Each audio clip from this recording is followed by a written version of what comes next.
ఇదిగోండి మా చిన్నోడు గుడ్డ ఆమ్లెట్లు వేసాడు కదా. స్టవ్ అంతా ఎలా చేసాడో చూడండి. పాడు చేస్తాడు. కాకపోతే తప్పదు కదండి, పిల్లల ఇష్టాలను కాదనకూడదు. ఇప్పుడైతే నేను ఎగ్ కర్రీ వండేసి వంట అయిపోయాక నేను స్టవ్ క్లీన్ చేసుకుంటాను. ఈరోజైతే ఎగ్ పులుసు అయితే పెడుతున్నానండి, గుడ్డు పులుసు.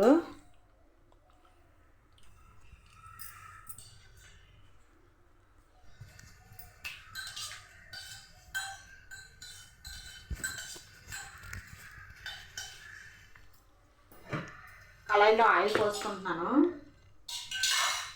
ఆయిల్ బాగా హీట్ ఎక్కాలండి ఎగ్ పులుసుకి. గుడ్డు వేపుతుంటే విడిపోకుండా రావాలంటే ఎక్కువ వేడిగా ఉండాలి ఆయిల్.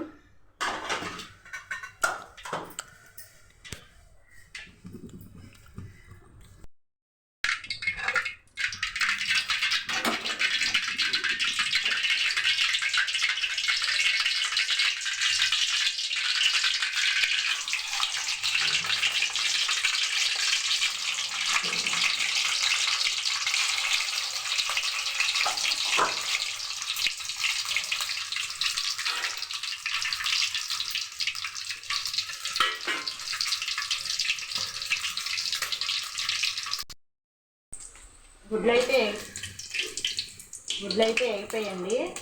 ఈ ప్లేట్లో తీసుకుంటున్నాను. ఇప్పుడైతే ఆనియన్స్ వేసుకొని బాగా ఫ్రై చేసుకోవాలి. ఆనియన్స్ చిన్న చిన్న ముక్కలు కోసుకోవాలండి. చిన్న కోసుకొని ఆనియన్స్ పచ్చిమిర్చి బాగా ఫ్రై చేసుకోవాలి ఎగ్ పులుసుకి.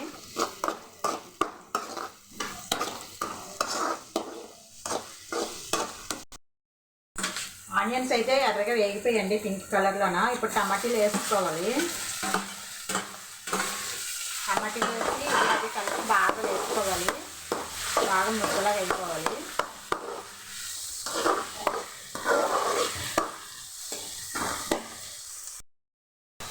ఉల్లిపాయలు టమాటీలు పచ్చిమిర్చి బాగా వేగిపోయాయి కదండి.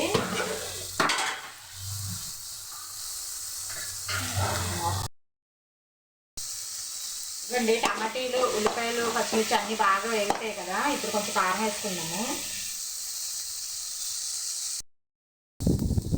ఇవ్వండి పల్లింపు అయితే వేసుకుంటున్నాను.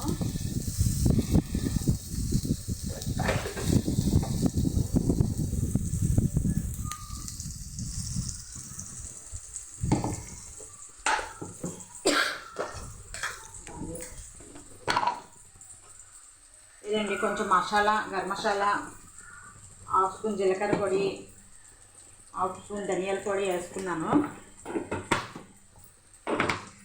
ఇప్పుడైతే బాగా కలుపుకోవాలండి.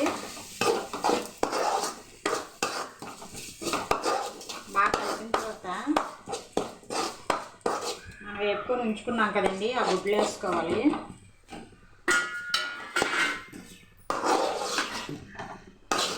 గుడ్లకి మసాలా బాగా పడుతుంది కొంచెం వేయించుకుంటే.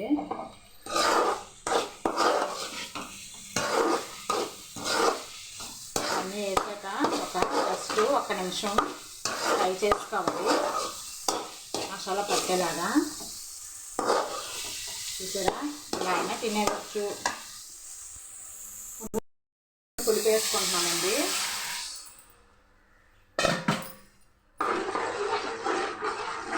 ఇది కొంచెం ఉడికిన తర్వాత మూత పెట్టేసుకుంటాము. కొంచెం ఉడుకుతుంది. చూసారా ఎంత బాగుందో. టేస్ట్ కూడా చాలా బాగుంటుందండి. ఒక రసం కూడా అవసరం లేదు, ఇలాగే తినేయవచ్చు. ఇప్పుడు మూత పెట్టుకుందాము.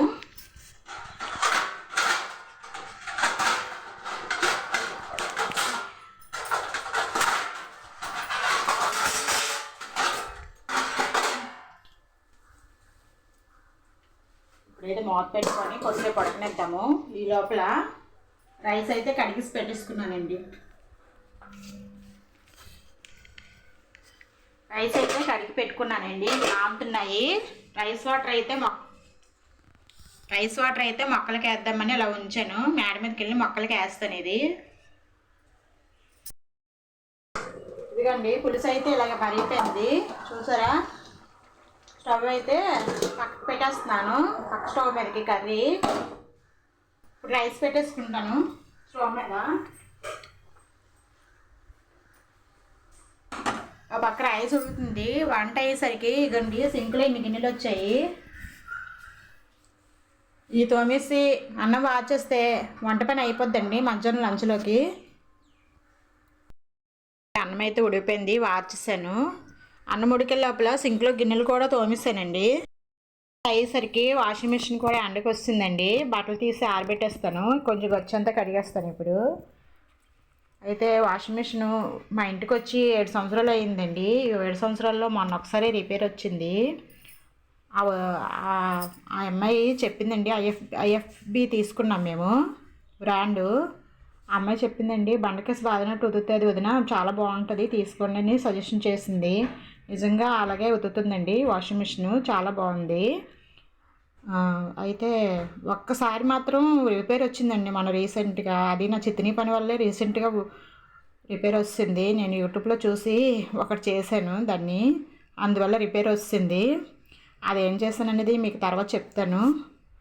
అయితే బట్టలు ఆరబెట్టేసాక నేను ఈ లోపల లంచ్ టైం అవుతుందండి. ఈ లోపల నేను మిషన్ వర్క్ చేసుకుంటాను. ఇక్కడ చూడండి, మా ఓడు వాళ్ళ ఫ్రెండ్ కలిపి షటిల్ ఆడడానికి వెళ్తున్నారు. వీళ్ళిద్దరు చూడండి మ్యాచింగ్ వేసుకున్నారు. ఒక షర్ట్ కలర్, ఒకరు ప్యాంట్ కలర్ రివర్స్లో వేసుకున్నారు.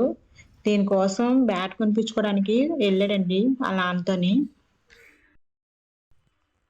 బట్టలు అయితే ఆరిపోయండి, తీయడానికి మేడ మీదకి వచ్చాను.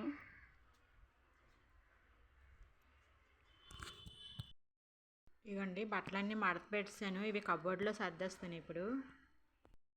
చపాతీలోకి గోధుమ పిండి అయితే కలుపుకుంటున్నానండి. మార్నింగ్ది కొంచెం రైస్, కొంచెం కర్రీ ఉన్నాయి, కొంచెం చేస్తాను చపాతీ. చపాతీ పిండి కలుపుకునేటప్పుడు సాల్ట్, ఆయిల్ వేసుకొని బాగా మెదపాలండి. మా చిన్నోడికి చపాతీ అంటే చాలా ఇష్టమండి. బంగాళదుంప కూర కూడా నా స్టైల్లో ఎలా చేస్తాను. మా చిన్నోడికి చపాతీ అంటే చాలా ఇష్టమండి. బంగాళదుంప కూర కూడా నా స్టైల్లో ఎలా చేస్తానో చూపిస్తాను.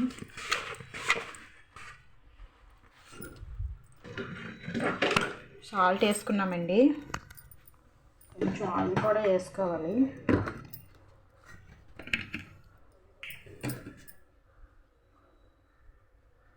ఆయిల్ అయితే లైట్గా వేసుకోవాలండి.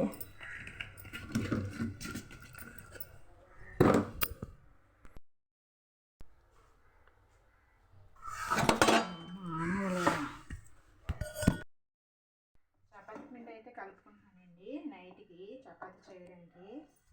నా స్టైల్లో బంగాళదుంప కూర కూడా చెప్తాను ఎలా చేయాలో. చపాతీ పిండి ముందుగా కలిపేసి ఉంచుకుంటే బాగా కలుపుకుంటే మెత్తగా వస్తాయండి, పొంగుతాయి పూరీలాగా చపాతీ కూరను. కొంచెం ఆయిల్, సాల్ట్ వేసుకొని కలుపుకోవాలండి, ఇప్పుడు బాగుంటాయి.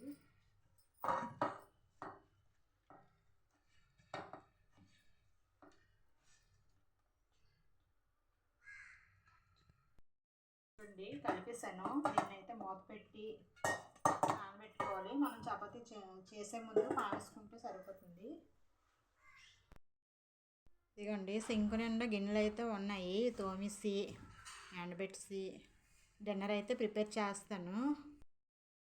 బంగాళదుంప కూర నా స్టైల్లో ఎలా చేయాలో సింపుల్గా చెప్తానండి, చూడండి. నిన్న పొటాటో ఫ్రై చేసాను కదండి, 4 దుంపలు ఉంటే ఇప్పుడు చపాతీలోకి కర్రీ చేస్తున్నానండి. మా ముగ్గురమే కదా, మా పెద్దోడికి ఇడ్లీ తెచ్చి పెట్టారు మా ఆయన. డెంటిస్ట్ దగ్గరికి వెళ్ళారు కదా, బాగాలేదనేసి. ఇదైతే ఎలా చేయాలో మీకు చెప్తాను, చూడండి. సింపుల్గా ఎలా చేసుకోవచ్చు, పెద్ద అంగమ లేకుండా బాగుంటుంది కూడా టేస్ట్.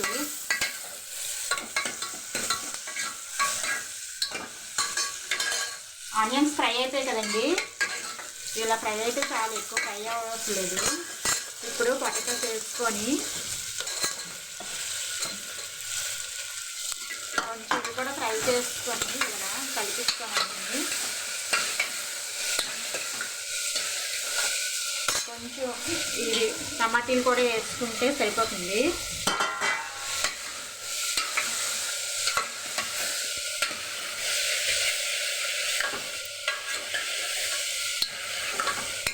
వేసుకున్న తర్వాత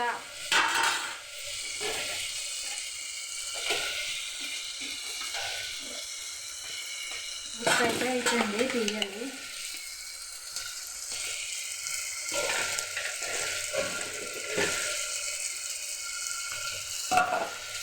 కారం కూడా వేసుకొని బాగా కలపాలి. కొంచెం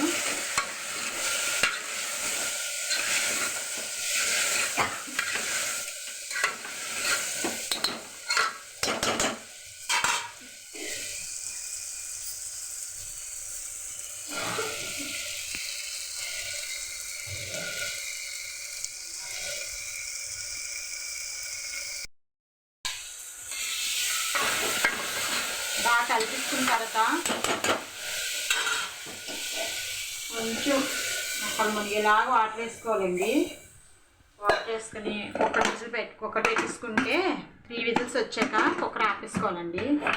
అంతే, రెడీ అయిపోద్ది. టేస్ట్ బాగుంటుంది, కూర సింపుల్గా అయిపోద్ది కూడా.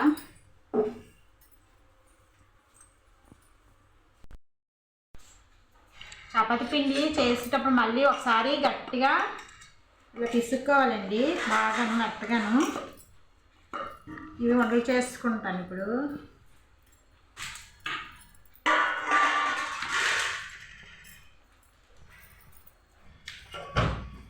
ఎన్ని చపాతీలు అయ్యో చెప్తాను ఉండండి.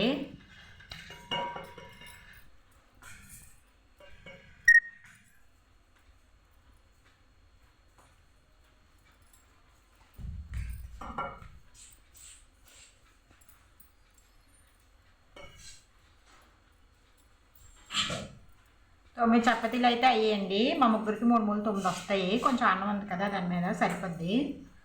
అయితే గ్రానైట్ పీట అండి. ఈ పీట మా ఇల్లు కట్టినప్పుడు మా చిన్నాన్న టైల్స్ మేస్త్రి అండి. ఇది గ్రానైట్ పీట కట్ చేశారు. కిటికీలకి వేసిన గ్రానైట్ మిగిలిపోతే. ఇది చాలా బరువుగా ఉంటుంది, బాగుంటుంది కూడా. కొంచెం బలంగా ఉండాలి మొయ్యగలరు, బలహీనంగా ఉండాలి మొయ్యలేదండి.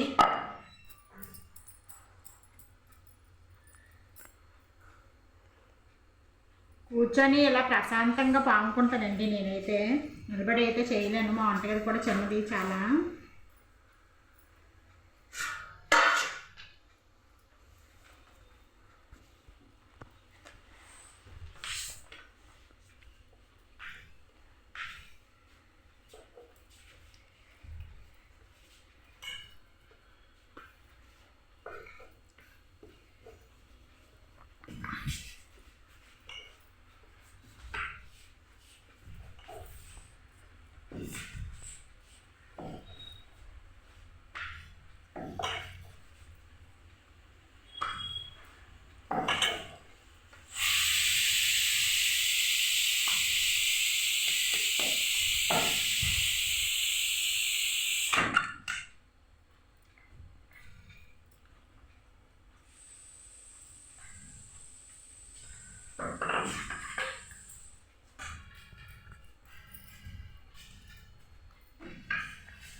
ఇప్పుడైతే చపాతీ కంప్లీట్ చేసేద్దాము.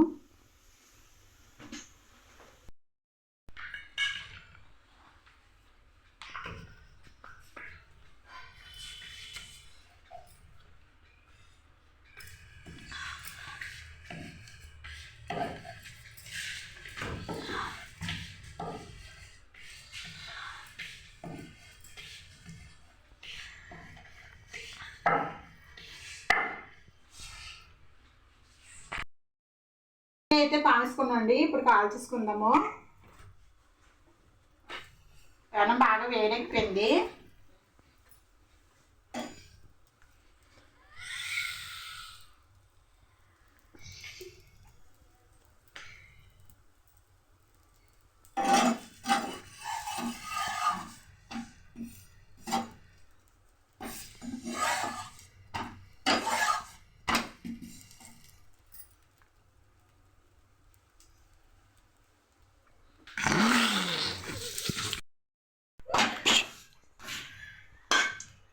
కొంచెం ఆయిల్ అయితే వేసుకోవాలండి కాలేటప్పుడు. చూడండి పొంగుతుంది.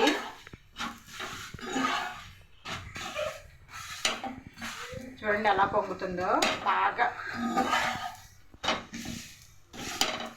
అండి. చక్కగా పొంగుతాయి. మనం ఏం మడతలు అయ్యి పెట్టవసరం లేదండి.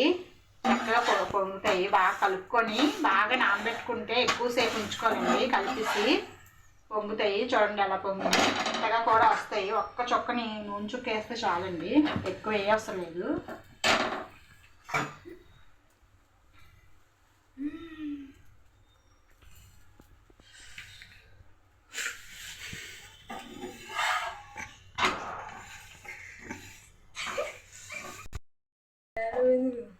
పొంగుతున్నాయి కదా ఎందుకు.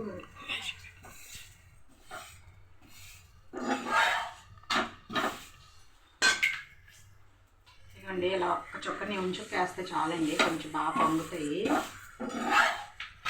చూడండి ఎంత బాగా పొంగుతున్నాయో.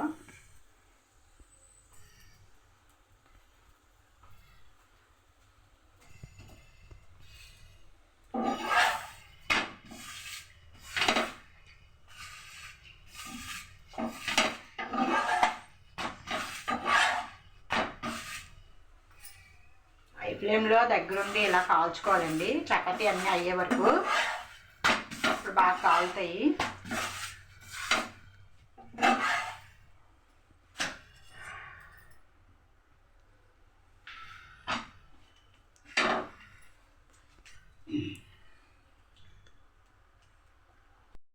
అండి చపాతీలన్నీ కాల్చేసుకున్నాను. ఇక ప్యాన్ మీద పెట్టేస్తాను. కుక్కర్ పగిలిపోయింది. కొంచెం వాటర్గా ఉంటుందండి. కొంచెం వాటర్ ఇంక పెట్టుకోవాలి. ఇలా మూతీసి కొంచెం వాటర్గా ఉంటుంది. అది కొంచెం ఎగరాలి.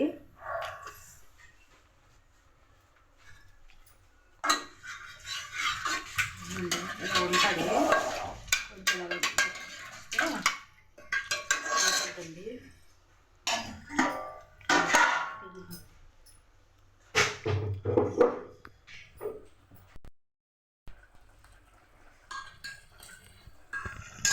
ఇదిగోండి కూర అయితే దగ్గరికి అయిపోయింది. ఆపేస్తున్నాను స్టవ్.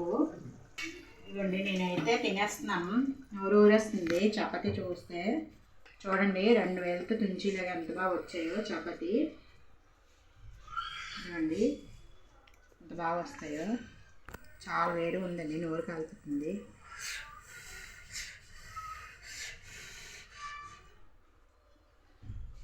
సూపర్గా ఉందండి, చాలా బాగుంది. మీరు కూడా ఇలా ట్రై చేయండి, చాలా బాగుంటుంది. సింపుల్గా అయిపోద్ది తక్కువ టైంలోనా. నైట్ డిన్నర్ అయితే అయిపోయిందండి, తినేసేయడమే ఈరోజు.